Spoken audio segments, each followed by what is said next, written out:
أعوذ بالله من الشيطان الرجيم. بسم الله الرحمن الرحيم. فلا أقسم بالخنس الجوار الكنس والليل إذا عسعس والصبح إذا تنفس إنه لقول رسول كريم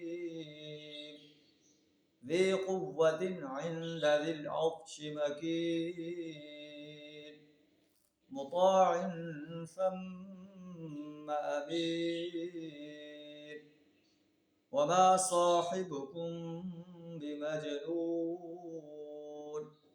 صدق اللہ العظیم۔ سورہ تکویر کی آیت نمبر 15 تا 22 آپ کے سامنے تلاوت کی۔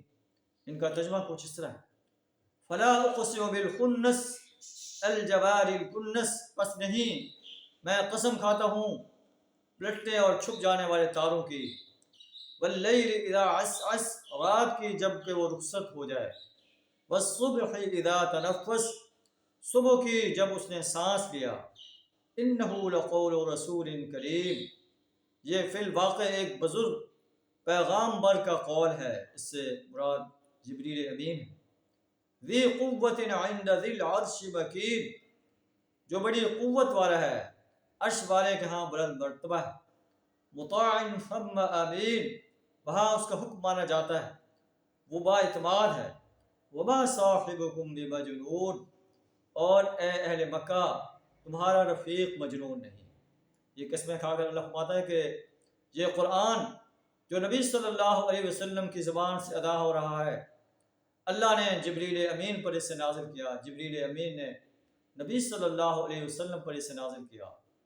یہ بڑا بلند مرتبہ قرآن ہے، اسے جو ہے جبریل امین جیسی عظیم شخصیت لے کر آتی ہے جو اللہ کے ہاں بلند مرتبہ ہے، اور نبی صلی اللہ علیہ وسلم اس قرآن کو تمہارے سامنے بیان کر رہے ہیں، قرآن کی دعوت پیش کر رہے ہیں۔ تم آپ صلی اللہ علیہ وسلم کو مجنون کہتے ہو کہ یہ پاگل انسان ہے۔ اے مکہ کے لوگوں، یہ تو تمہارا ساتھی ہے، تمہارا خیر خواہ ہے، تمہیں فلاں کی دعوت دے رہا ہے، تمہیں جہنم کی آگ سے بچنے کی دعوت دے رہا ہے، تم اس کے ساتھ کیا سلوک کر رہے ہو؟ وَلَقَدْ رَآهُ بِالْأُفُقِ الْمُبِينِ، نبی صلی اللہ علیہ وسلم نے اس جبریل امین کو روشن افق پر دیکھا ہے۔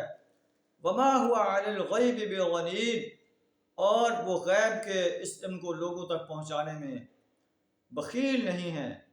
وَمَا هُوَ بِقَوْلِ شَيْطَانٍ رَجِيمٍ، یہ کسی شیطان مردود کا قول نہیں ہے۔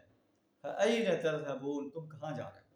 قرآن کی اس دعوت سے کیوں اعراض کر رہے ہو؟ نبی صلی اللہ علیہ وسلم کی دعوت سے کیوں اعراض کر رہے ہو؟